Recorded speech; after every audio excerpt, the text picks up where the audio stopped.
Hey, everybody. I'm really excited about today's podcast. It's with legendary Kansas City broadcaster Joel Nichols. Like many of you, I spent a good deal of time watching Joel Nichols on Channel 9 and then later on Kansas City Live. And we just talked about a ton of topics and the current climate of today's media and also how he deals with happiness. And he kind of leaves you with a little bit of advice at the end. So please check it out. Let me know what you think in the comments. Thanks.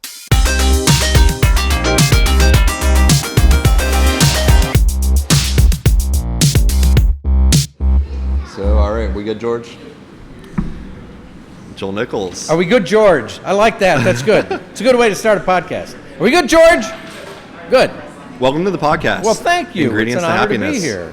Now, you probably didn't realize I only said yes to your podcast because I knew a few months later I'd be launching my own podcast. Well, I don't think I helped you any, so the joke's on you, buddy. Oh, man. So, yeah, what's been going on with you? Since we last spoke? Yeah. Not very much. A lot of family stuff. We've had a wedding in our family, and we've got kids moving to different places in the world, and so it's been a lot of family-related fun stuff. So, yeah. One of my favorite things was we met almost 3 years ago. Right. To the day, because we opened Donatology, and you were here opening day. That's right. And I think I told you a story about how I had a goal of getting on your TV show, Kansas City Live. Right. So I think you've had a tremendous... You showed me the little card out of your wallet, which was really it was a very sweet thing to see you had written that down, you know, and is that something? So I wasn't BSing you. But I mean, you think that writing it down was a helpful thing? Is that... Yeah, I mean, two ways. The actual act of writing it right. down concretes it in your mind. Right. And then you're being held accountable because, hey, there it is. It's right. like a contract. Yeah, you're making a contract with yourself. That's interesting. Huh. So, and the reason I knew you wasn't just because of Kansas City Live. I grew up watching you. Okay, I'm old. We've established that. George, that's the end of this. We're done, George. But you have more hair than me, so, yeah. you know, there's something going on there. It's all white. What made you want to get into television? Well, you know, when I was a kid, television was sort of an accident because when I was a kid, I thought I would be a teacher for a while because I had a great kindergarten teacher. And then I thought I would do something with music because a couple of my brothers were musicians. My dad did have a radio station when we were all little, or when I was little and my brothers were younger. He had a radio station in this little town, so I was kind of exposed to broadcasting in that way. And it was in the old days where basically the radio station was started by a friend of his who was a great engineer, and who had learned about engineering in the Navy in World War II, and then basically built their own board and put up the antenna himself and did all of that. And my dad kind of did the on-air and sales and promotion, that part of it. Mm-hmm. So I was around that radio life a little bit when I was little, and my dad did a radio show. Even after he got out of the management of the station, he did a radio show probably until I was in junior high. So are you a musician then?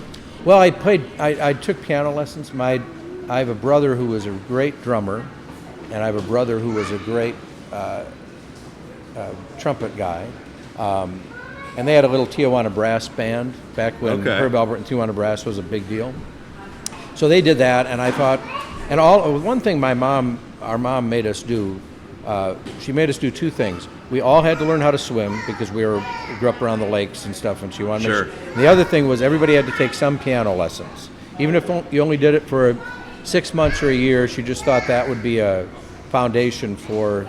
Now, did she teach, or...? No, she was a great little musician in her day. I mean, she never... Because you hear most parents can't teach their own kids. Well, she didn't teach us, not directly. You know, she grew up during the Depression, and she would go out to fairs, county fairs in Wisconsin. And her dad was a fiddle player and a banjo player and a guitar player.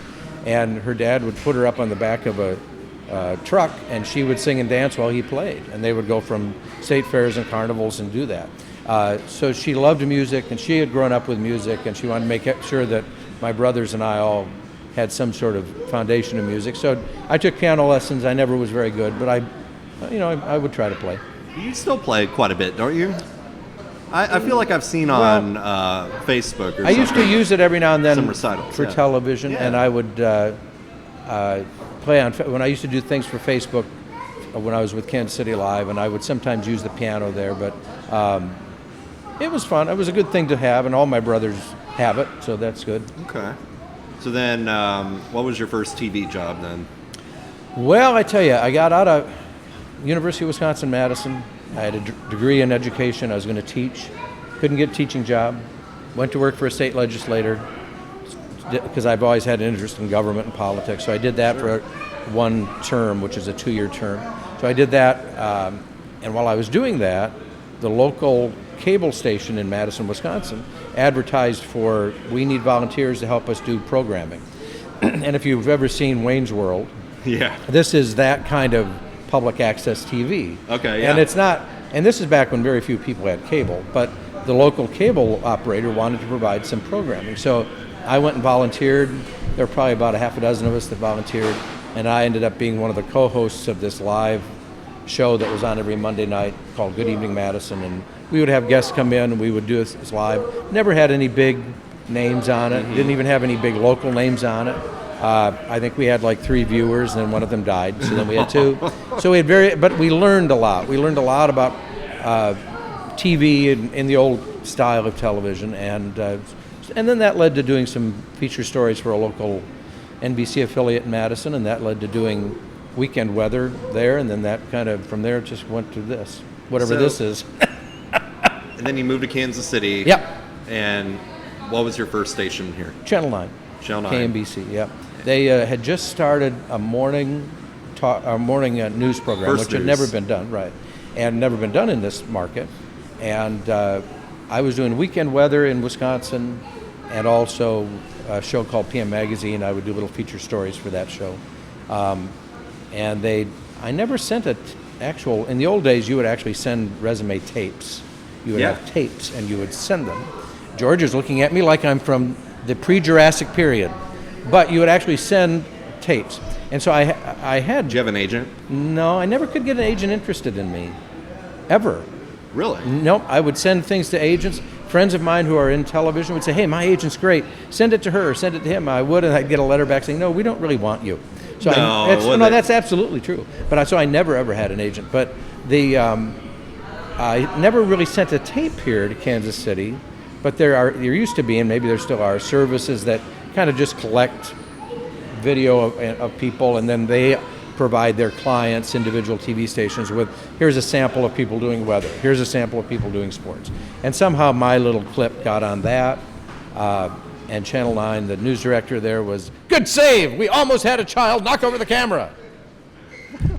Way to go, way to go. Pretty dangerous here at Donatology. Yes, that's great.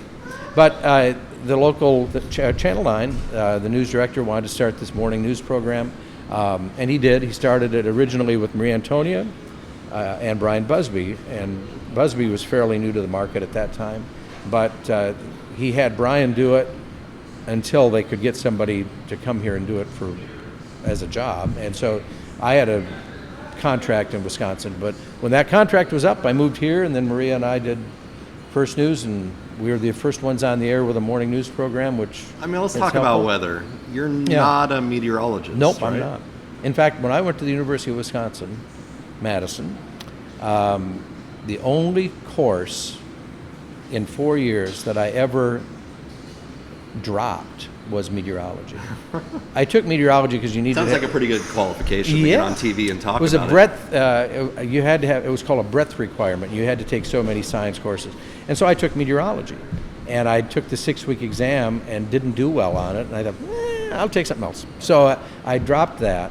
And so when I was asked by the local station in Wisconsin, would you be interested in doing weekend weather? I said, well, sure, but I'm not a meteorologist, just so you know. And the general manager of that station, who was a brilliant woman, not because of her decision with me, she just was a brilliant person, she said, I don't really care about that. I'd rather have somebody who can communicate.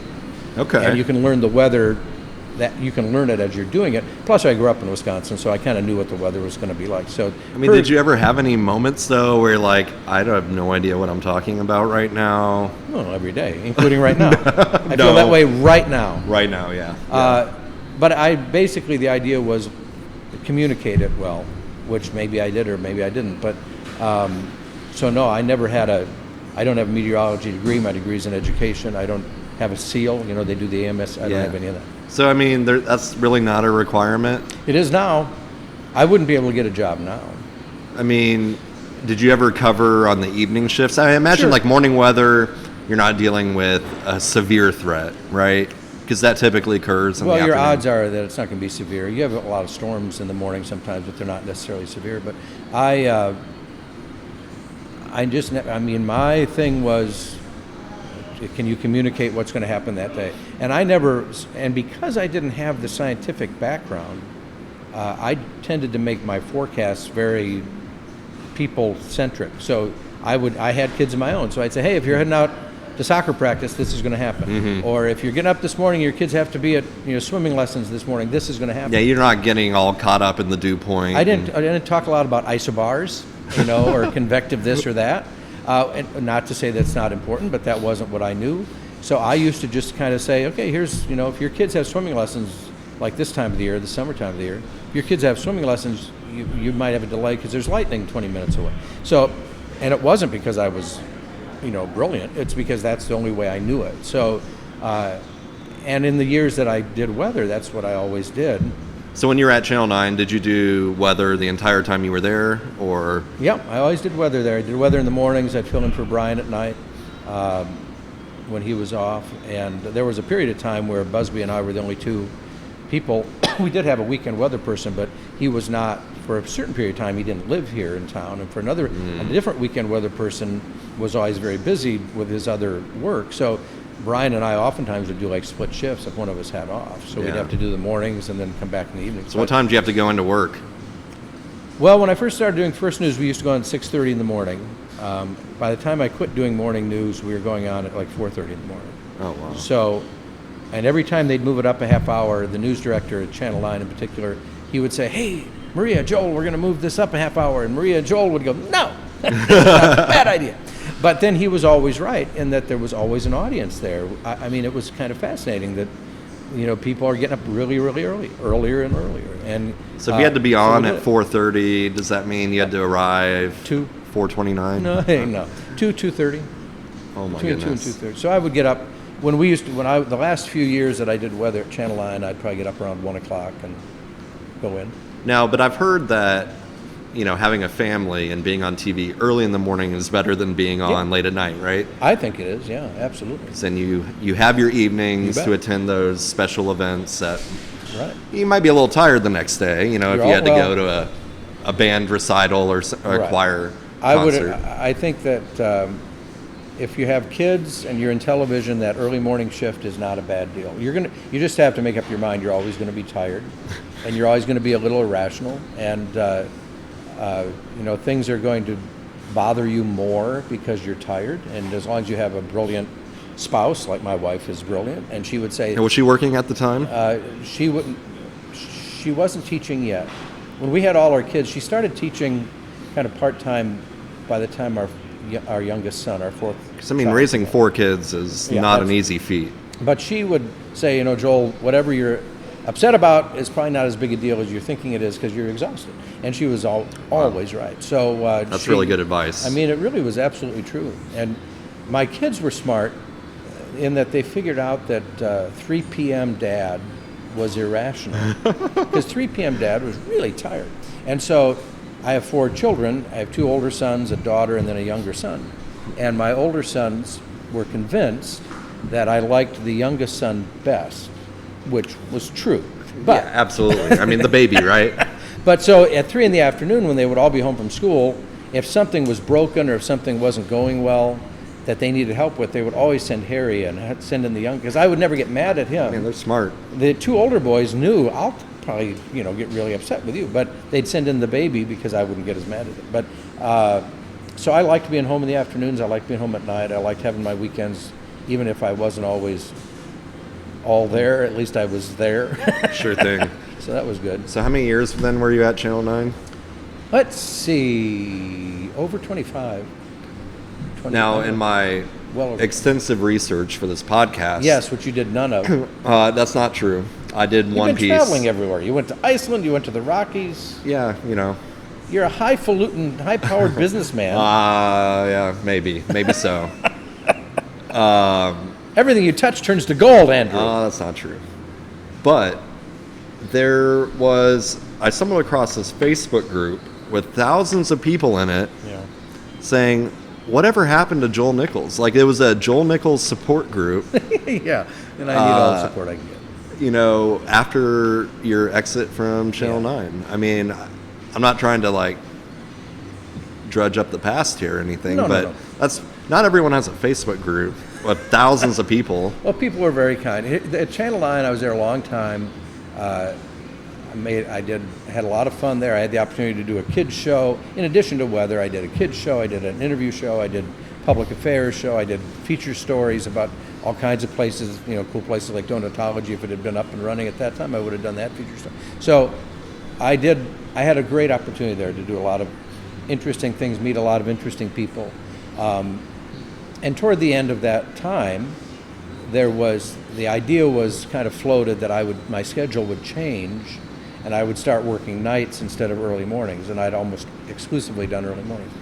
And I'm an employee, so I work whatever shift they give me. But I did mention that I would rather work mornings. We had one more kid in school. I kind of liked being home. I liked being there. So I was willing to change shifts. I wasn't as excited about signing another contract necessarily. And so that was not a situation they were interested in. So, we parted company and off I went. But it was very nice. So people were very nice about it. Are contracts pretty standard in the length? I mean, are they like a year, 2 years, 3 years? Mine were always in that 2 or 3 year category. I think some people may have signed longer ones. I almost always, it seems like it's 2 years or 3 years. Interesting. And then you went over to NBC? Yeah, because that Facebook page or the page that you found, people were very, very nice. Another weather person over there. Did you secretly found that page? Yeah, if I knew how, I would have. But I'm not tech savvy enough. Get some Russian bots in there or something. I could do that. I could get some now. I could do it now. But another true meteorologist, somebody who really knew weather, Lisa Teachman, left around the same time, and it made people who had watched 9 for a long time and had gotten kind of comfortable with those of us who were there. They were not too happy with the change. Some, not everybody. Well, because we feel like we know you as a viewer, and you're probably just like, hey, who's this random guy on the street? But it's like you're part of the family. Well, and so it did. I think it was those people who cared about it. It was very nice of them to express that concern, and then that happened at the end of a year, 2013, or I can't remember, but the end of the year, and then Channel 41. The news director who had been my news director at 9 was now the general manager at 41, and he, called me and said, would you want to still do television? And I said, yeah, if it's something fun and different. And so he said, well, we've got this show called Kansas City Live, and Melissa Smith, who used to be on Channel 5 for years, he said she's the producer, and I just think the world of Melissa. And so I went over there, and I was there for about 4 years. That was a really fun show. I mean, you used to come on quite often. We did, yeah. and there's just something different every day. I mean, it was. I don't want to call it a variety show, but you had the music, you had the arts, right? You had food. Yep. I think so. Over there at 41, I was doing early morning feature stories, which was fun. I got to work with a lot of great photographers, including a guy named Tim Hellick, and he and I did a lot of fun. In fact, here at Donatology that morning, you opened. So that was fun.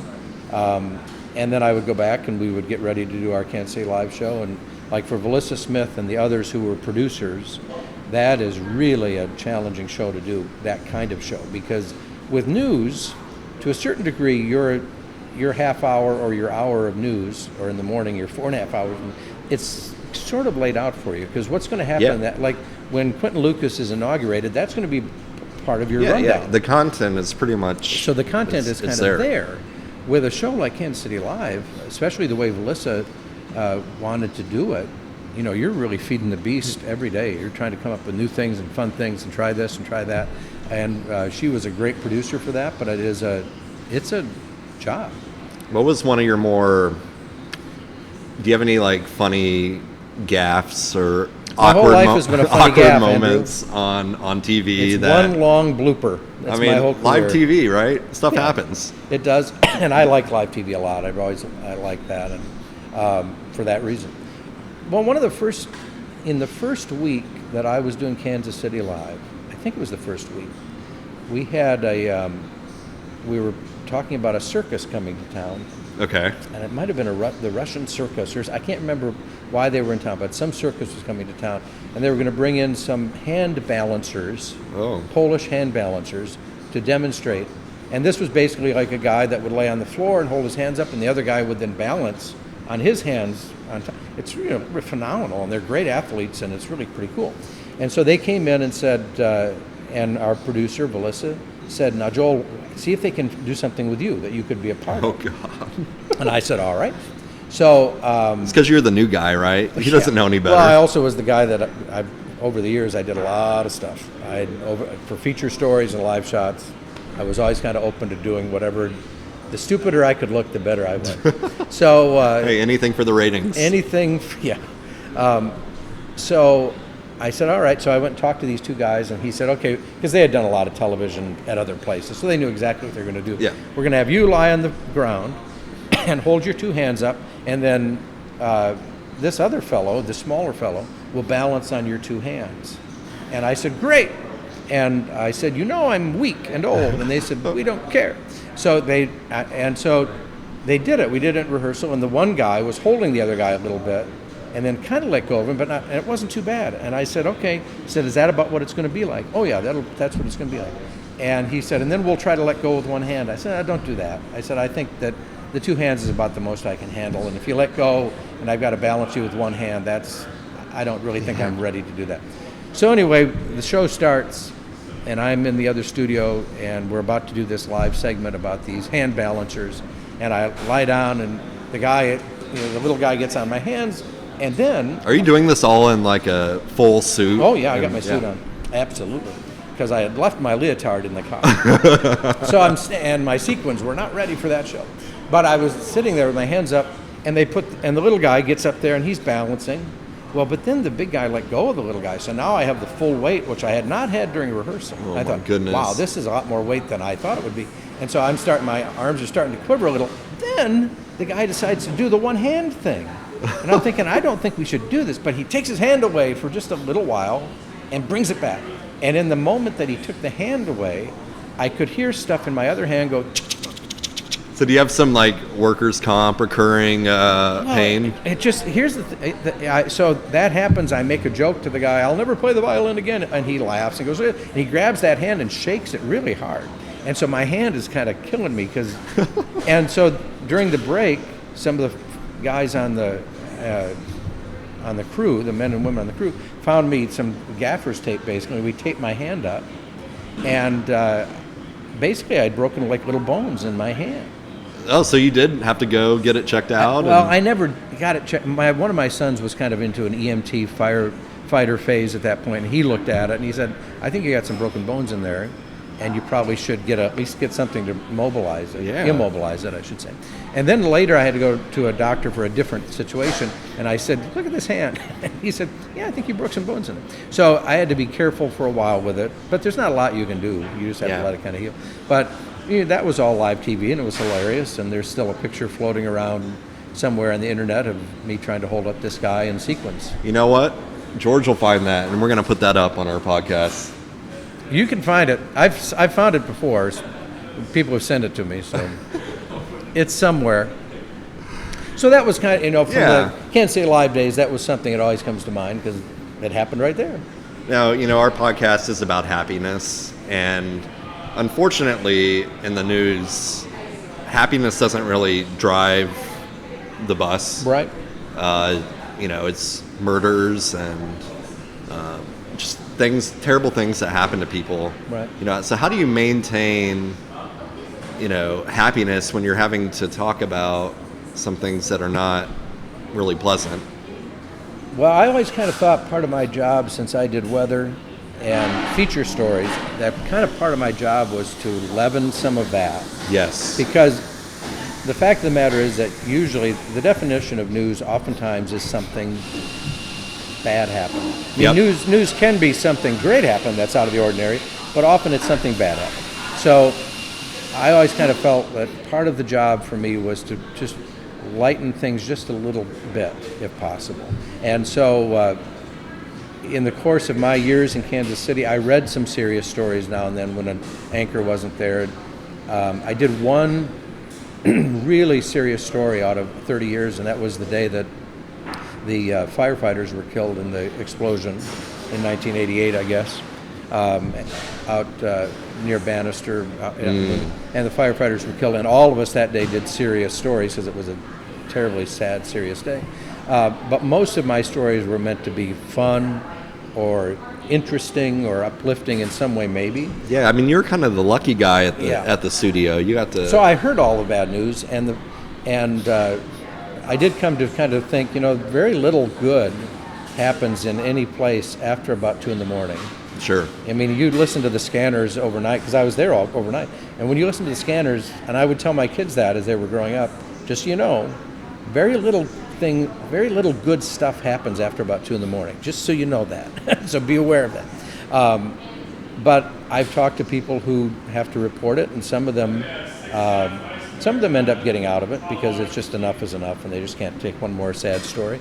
Some of them adjust in a way so that they try to frame the story in a way that's helpful to somebody. So if something horrible happens, there was a reporter in town, and she was great, and I'm not going to mention her name in case she doesn't want it mentioned, but she used to tell people, because she would oftentimes get sent to the house of a family that had just lost somebody. Mm-hmm.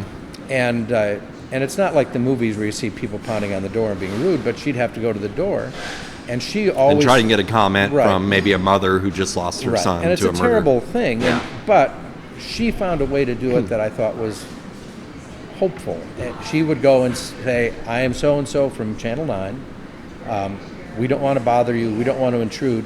But if there's at any point that you want to tell your loved one's story and let people know who he or she was, beyond this, let us know. And so she found that over the years, a lot of people didn't want their loved one defined by some tragic act. Yeah. They wanted their loved one defined by their life. So that was a way to get some information, whether it was our business or not, but it also was a way to offer this service. Okay, look, we will tell this story about somebody that mattered to you so that it's more than just a name on a police blotter. Absolutely, because that's, as unfortunate as a tragedy would be, that's just a small snapshot Right. in time of the rest of their life, yeah. And, kind of building off that too, there seems to be, a bit of a double standard, with males and females in the news industry. And did you witness a lot of that, or,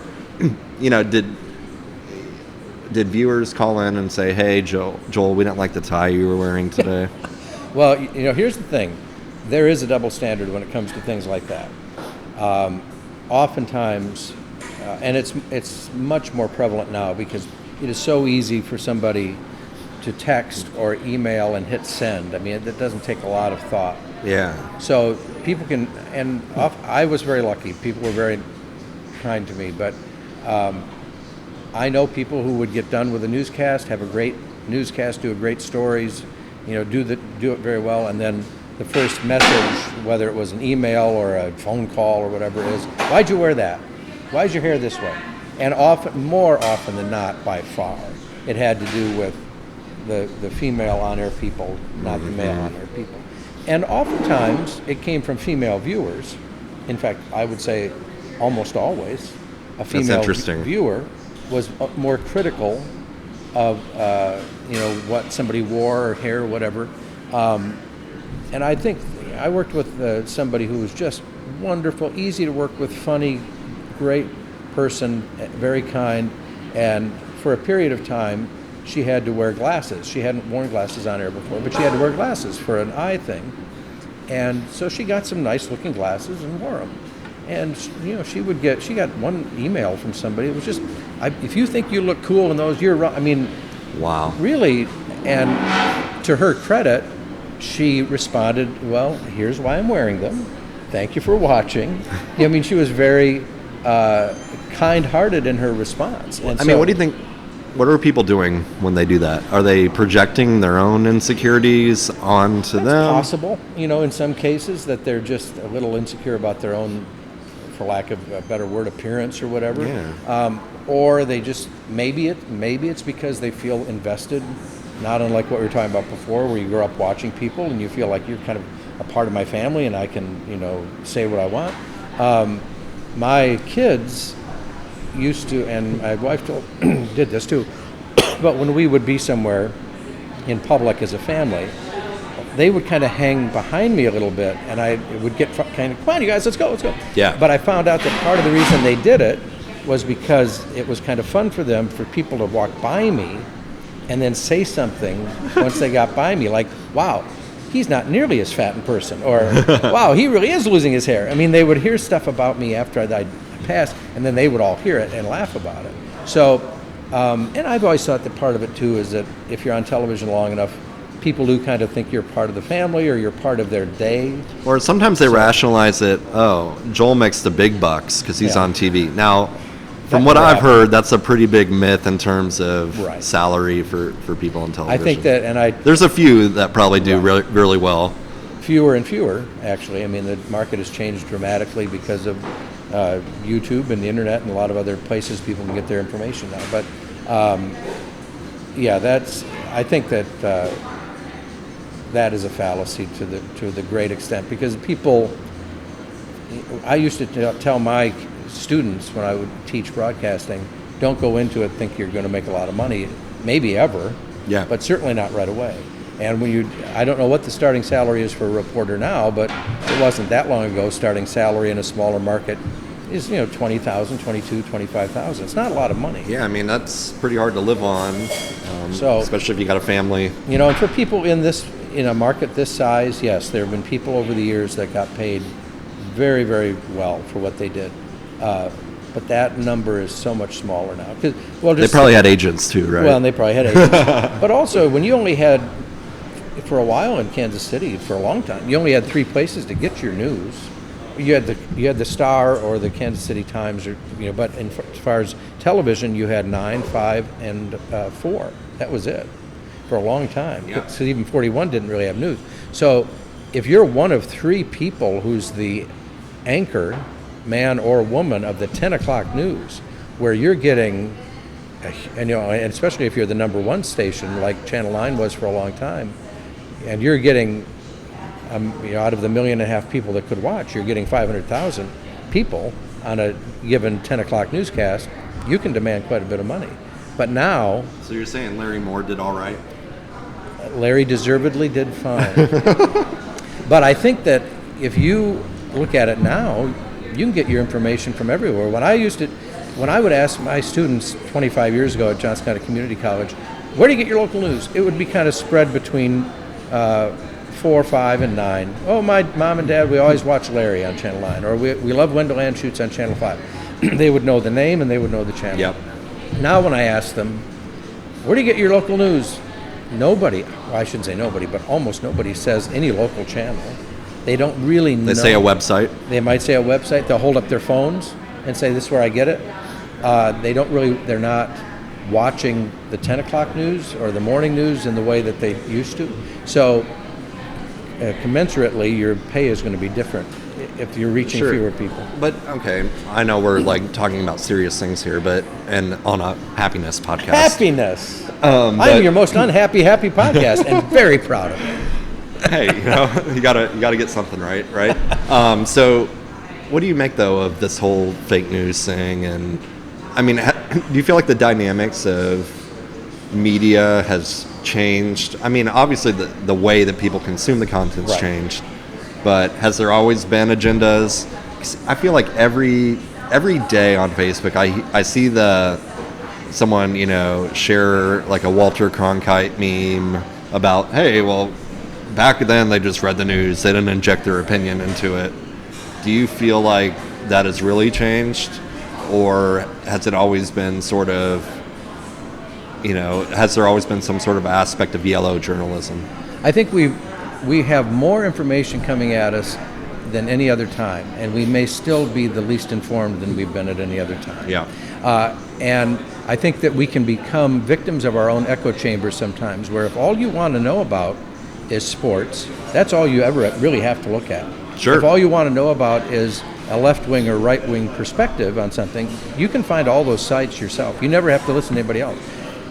In the old days, back when I was a child, you had newspapers, and you would open a newspaper, and even if you didn't read every article, you would at least see a headline about some agricultural news. Now, maybe you don't have an interest in that, but at least you saw the headline. You know it exists. You know something's happening there. You were exposed to a wide variety of things. Well, and they tended to label opinion pieces opinion versus... Right. But I'll say there is a difference as far as, like Edward R. Murrow, who's sort of the godfather of broadcast news in a lot of ways, and Cronkite would say the same thing, I believe, from what I've read. They weren't necessarily saying don't have a perspective. They were saying be honest and report the truth.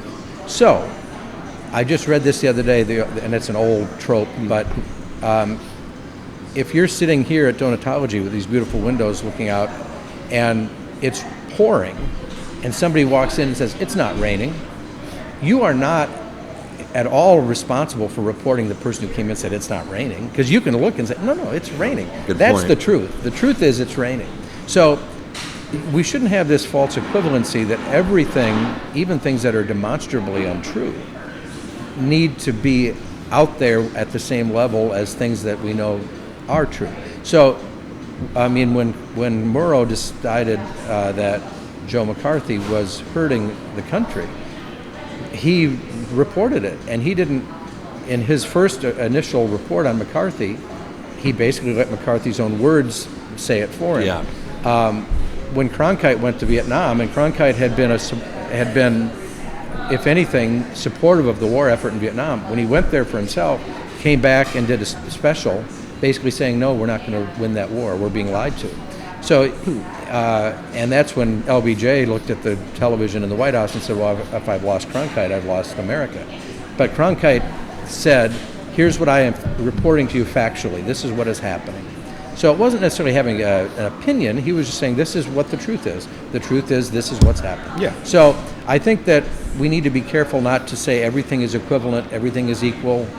I think that to say all news must be balanced at everything, well, then you're going to start to make false equivalencies when really what you should be doing is just reporting what's true.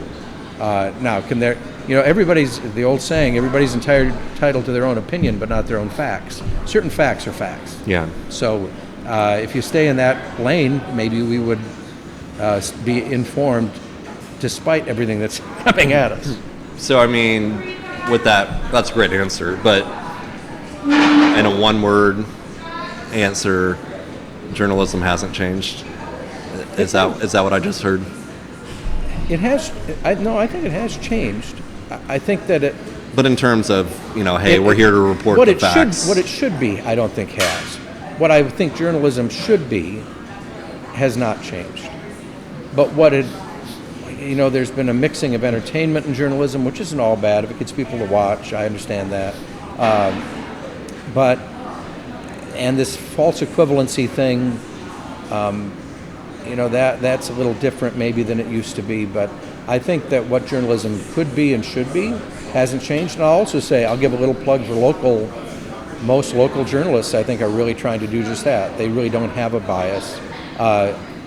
Certainly on the national level, you can make the argument that Fox is to the right, although you've got Shepard Smith on there, who I think does a pretty good job of just telling the truth. Sure. You could say MSNBC is always to the left, but I think you could find people on there who are telling the truth and Sure. so on. But local television, we don't have as vigorous a press corps as we used to print-wise, but local TV at least, I think they really do try to play it straight and say, here's the fact of a story.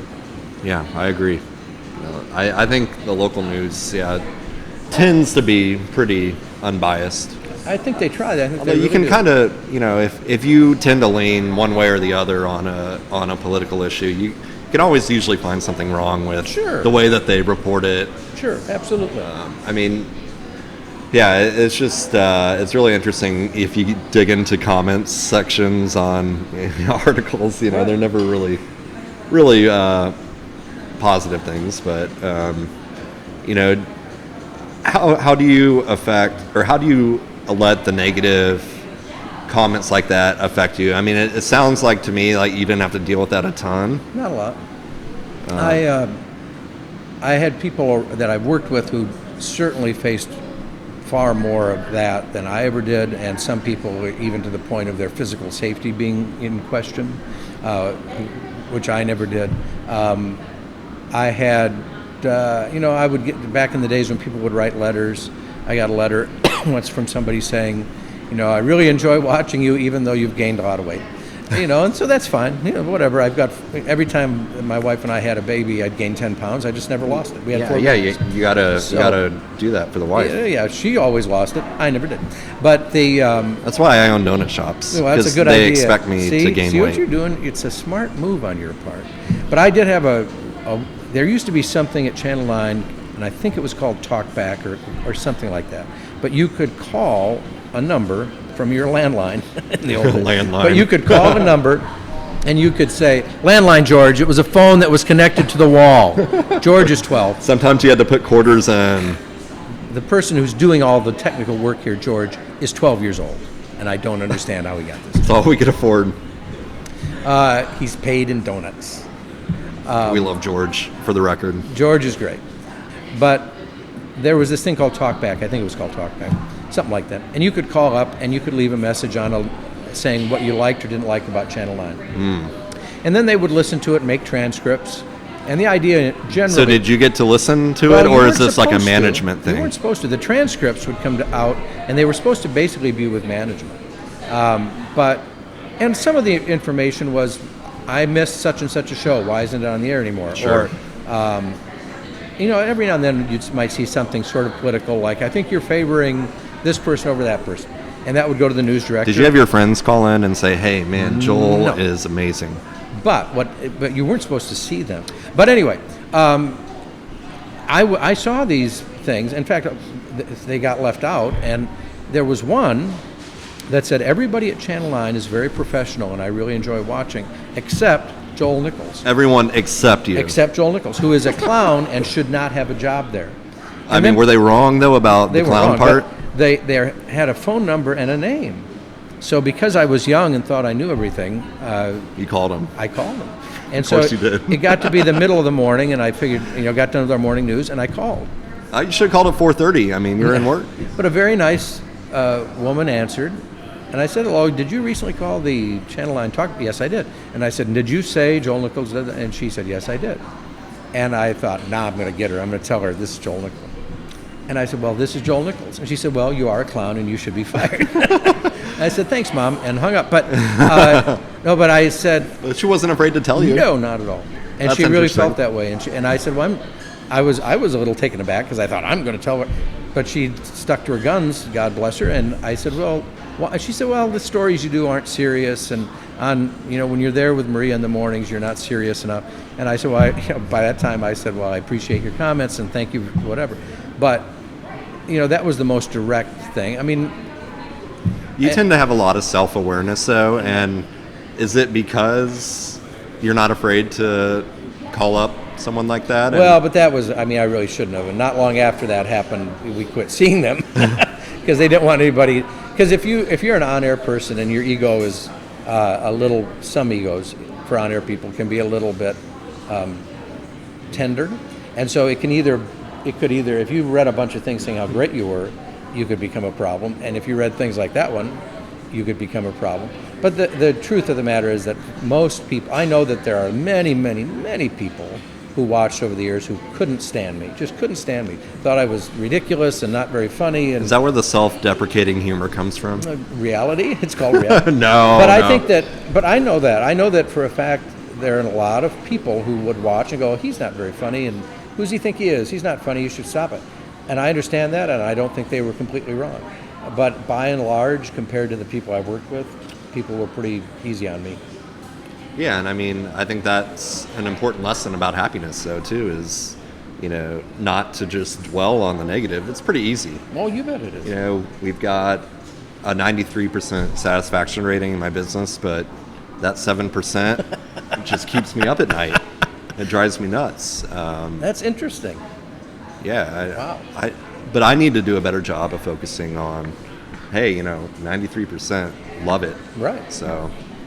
Well, with television in particular, when I first started doing TV, the rating system was set up so that 3 times a year, basically, like February, May, and November were the big ratings months. And 2 weeks after the ratings period would end, you would get the information about how you did. Sure. So middle of December, Maria and I would find out how we did in November. Then all of a sudden it changed to where there are metered homes. So every day you would get a report from one of these metered homes. So every day you could see what your ratings are. Oh, wow. And our news director at the time said, don't look at these, it'll drive you crazy. And he was right, but all of us still looked at them. So you'd look at them on one day and the number would be really good and you'd feel pretty good about yourself. And then the next day it would be awful and you'd think, wow, what happened? How did this happen? And so, and it could drive you crazy trying to figure out day to day what was making people watch or not watch. I know but more often than not, it probably didn't have anything to do with probably you. Not. I mean, it could have But been a your nice ego day is out. such, you start to think, oh, it's got to I must have said something, or we must have followed a story, or where really what you said is absolutely true. It may have just been a really nice day and people weren't watching. Yeah. I mean, that's at least what we tell ourselves when we don't have any customers. Hey, but I think that if you can let yourself get pretty paralyzed by the negativity that surrounds any job. And if you so true. I think that the only difference maybe about television is that it was like every day you were confronted with how well or poorly you did, and you'd have to figure out how to deal with that, I guess. Do you have any advice for anyone that might be trying to better themselves or become a happier person? Anything you've learned throughout the years that makes you approach the world different?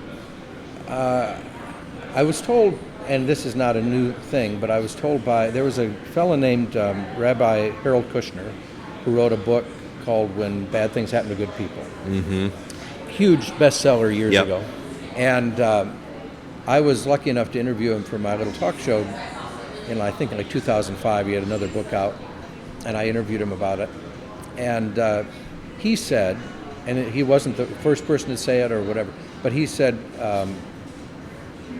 that when something happens in your life, especially if it involves another person, assume ignorance, not malice, which is really, I'm not always successful at it, but I've told all my kids this, assume ignorance, not malice. If somebody is really mean to you for some reason or treats you poorly, you can either understand that probably had nothing to do with you, because probably sure. it didn't, but assume ignorance, not malice, if you had not done something to deserve it, I guess. So I think that's kind of helpful. I think it's also helpful, like I would come home from work sometimes and again be tired, and so I think get some sleep. That's another thing, make sure you get good sleep.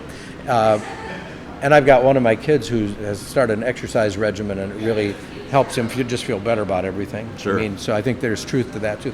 But I think I'd come home sometimes and I'd say, I don't think our news director is happy with me about something. I think he's mad at me about something. And my wife would say, Joel, it probably has nothing to do with you. You know how many things he has on his plate on any given day? Sure. And just because he didn't spend 15 minutes talking to you in the hall, you're going to assume that it had to do with you. And that took a while to get that through my head, that not everything has to do with you. Yeah. So when things, when it's not a particularly good day for somebody else and you happen to be there, that probably doesn't, you might maybe try to offer a kind word, and sometimes that'll be rebuffed and you just move on. But you can't always assume it's you. Absolutely. That's so true. So what's next for you? What are you doing right now? Well, my shift here at future Donatology starts in about 10 minutes, 12:30. Yeah, did you get your new work uniform yet? I'm all set. Okay. So I don't know. I've been doing freelance things, or at least trying to. Like I say, we've had a really busy family, fun-oriented summer with a wedding and kids moving. So when the things kind of quiet down, you got a website, right? Joel Nichols JoelNicholsCommunications.com. That's still up and running. And you paid the bills for one more year. Well, my wife's a teacher, and as you well know, that doesn't mean a lot of money, but I mean, she has a real job, a very important job. Very important. I'll tell you, teaching, and your wife's in the same boat, when I watch teachers, it is a crime that in our society we don't value them, and I mean financially, for what they do. It is every bit, in fact, it's more important than almost any profession I can imagine.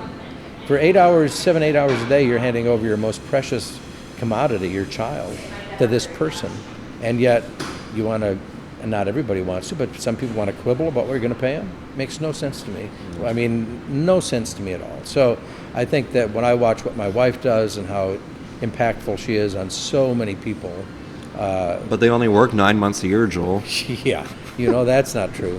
Not at all. It is just, I'm in awe of what my wife does as a Incredible. teacher. So thank you to all the teachers out there. Absolutely. I just think that's wonderful. So as far as what I'm doing, I've got that little website. I do some public speaking. I do some emceeing. If people I've done some things for University of Kansas Medical Center for their Facebook page. I've done some things for Union Station, which is a great, beautiful diamond for our entire region. Birthday parties, bar mitzvahs. I will do bar mitzvahs. I will wear a clown nose. I have big shoes. I can get myself a tiny little car. I can do all of that. But so, a lot of the things that I did for a long time for television, I kind of try to see if there's a market out there for that. Well, I really appreciate the time, and thanks. Well, for you're coming nice by. to do this, and good luck on this. Well, thank you. Yeah, it's been a blast. You've had a lot of good guests already, and this is going to be this is the valley. It's all downhill. And from now there. you will work your way back up, because I know you started with Jasper, who's great. Yeah. And you have many other names coming up. So this will be the little valley. This will give people a chance to catch their breath before more great shows come on. Right, George? He's agreeing with me. So there you go. Joel Nichols, always a pleasure. Thank you, sir. Thanks so much. It's always good to see you. All right, take care. Donuts! Hey everyone, if you liked what you saw, please hit the subscribe button. Also, you can find us on social media in the links below. Thank you.